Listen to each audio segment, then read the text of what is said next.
전차, 최고가, 전장에 위험한 기계.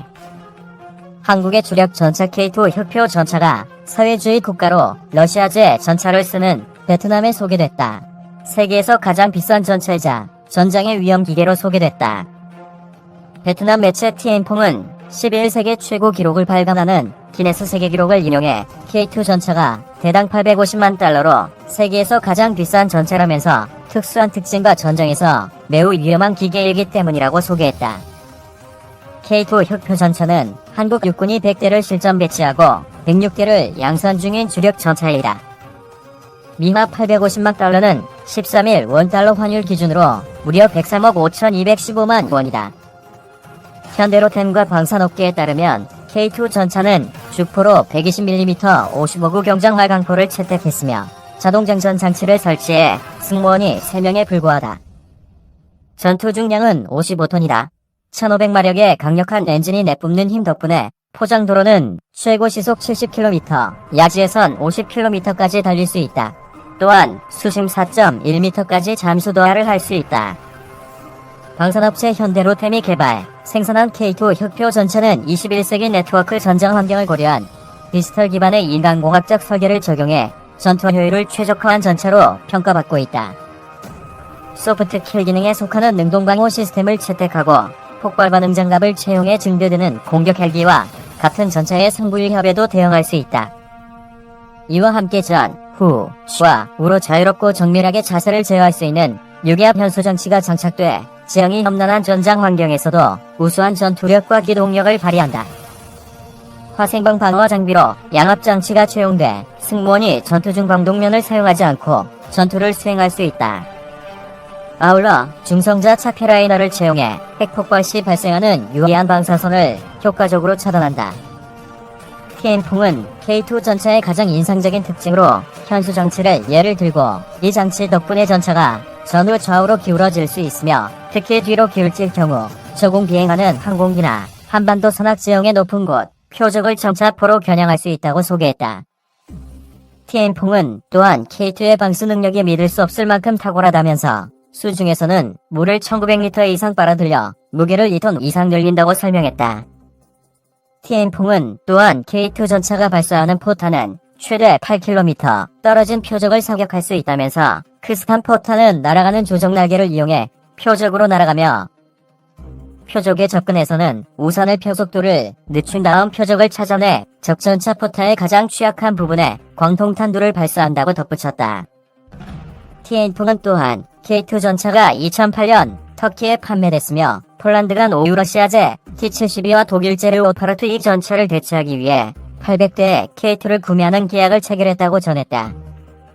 TN퐁은 비싸긴 하지만 흑표 K2 전차는 정밀하고 독특한 기술을 갖고 있다면서 도하 능력은 한반도의 구름과 습지 지형에 최적화된 것이라고 호평했다. 해병대 공격 헬기 선행 연구, 뒤집기, 미스터리, 발표는 국방기술 품질원. 해병대 상륙 공격 헬기를 비싸고 느리지만 국산 수리온을 개량해서 쓰느냐, 한미 연합작전의 효율을 극대화할 수 있는 세계적인 상륙 공격 헬기, 바이퍼급을 도입하느냐, 말들이 참 많습니다. 해병대는 물론 바이퍼급을 선호합니다. 하지만 국내 개발과 국외 도입 중 양자택이라는 공식 절차인 국방기술품질원의 선행 연구의 결과는 국내 개발, 즉 수리용 파승형입니다. 해병대 상륙 공격 헬기 도입을 위한 선행 연구는 지금까지 두 차례 있었습니다. 4년 전에 안보경영연구원이 멈춰했습니다. 결론은 국외 도입이 유리하다였습니다. 한국항공우주산업, 카이의 다목적 수송 헬기 수리온을 상륙기동 헬기로 개량한 마린온의 각종 무장과 방탄 기능을 덧붙인 마리온 무장용에 비해 바이퍼 공격 헬기가 성능도 우수하고 가격도 싼 것으로 조사됐습니다. 도입 기간도 바이퍼는 별도 개발 기간이 없어서 짧았습니다. 지난달 끝난 국방기술품질원의 선행연구가 안보경영연구원의 선행연구 결과를 180도 뒤집었습니다. 국방기술품질원 선행연구는 마린원 파생형이 해병대의 작전 요구 성능, 랑을 충족하고 국내 방위산업 진흥 효과가 크다고 판단했습니다.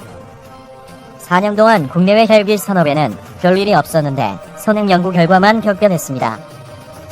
해병대 공격 헬기 논란이 뜨거워지자 어찌된 일인지 국방기술품질원이 슬슬 발을 빼고 있습니다.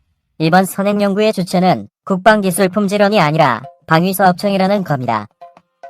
국방기술품질원은 방위사업 청이 시키는 일만 했다는 주장인데 스스로를 부정하는 꼴입니다. 안보경영연구원 선행연구 국외 도입의 유리. 군은 2015년 7월 해병대 상륙 공격 헬기 중기 사업 전환을 위한 선행연구를 안보경영연구원에 의뢰했습니다. 장기 계획이었던 해병대 공격 헬기 사업을 10년 이내에 추진하는 중기 계획으로 바꾸기 위한 첫 절차였습니다. 안보경영연구원은 7개월 만인 2016년 2월 선행연구 결과를 군에 보고했습니다. 국외 도입이 국내 개발보다 유리하다는 게 골자였습니다. 해병대 상륙 공격 헬기 24대를 기준으로 미국 벨 헬리콥터사의 바이퍼는 1조 2천억 원, 카이에 마리논 무장형은 2천억 원, 비싼 1조 4천억 원 소요된다고 평가했습니다. 바이퍼는 수직 상승 속도 14.2m/초, 순항 속도 296km/시간, 최고 속도 370km/시간입니다. 공대지, 공대공 각종 무장을 갖추고 있습니다. 해병대가 제기하고 합참이 의결한 상륙 공격 헬기 랍도 이와 비슷합니다. 마린온 무장형은 아직 실체가 없지만 수리온, 마린온을 보면 성능을 구체적으로 짐작할 수 있습니다. 수리온은 수직 상승 속도 7.8m/초, 순항 속도 270km/시간입니다.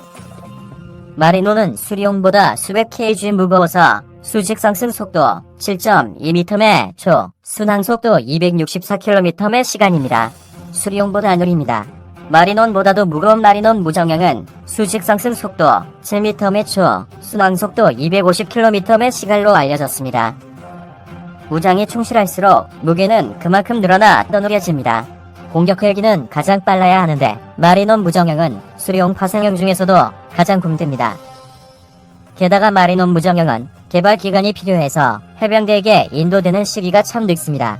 개발비도 수천억 원 들어갑니다. 총 사업비가 바이퍼보다 높은 이유가 여기에 있습니다. 안보경영연구원은 정무적 판단은 속벤츠 해병대의 락 대비 가격과 성능을 놓고 비교했고 국외 도입에 손을 들었습니다.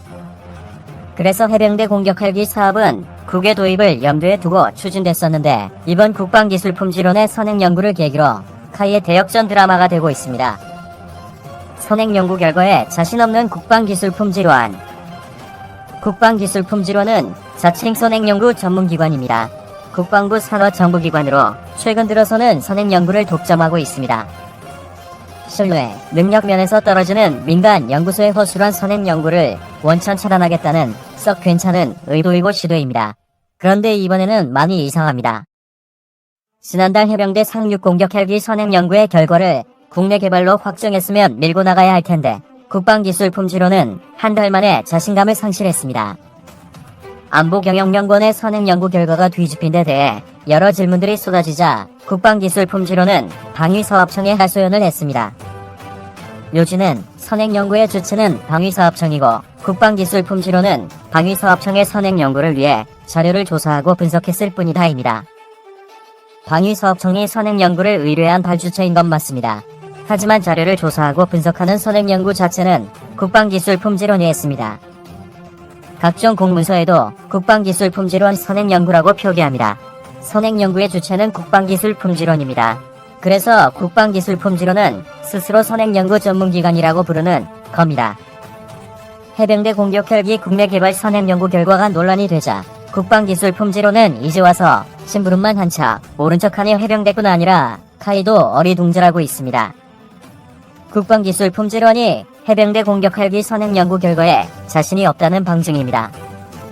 선행연구 결과가 4년 만에 뒤집힌 이면에는 기술적, 경제적 평가와 거리가 먼 정무적 판단이 또아리를 틀고 있다는 수군거림이 곳곳에서 들립니다.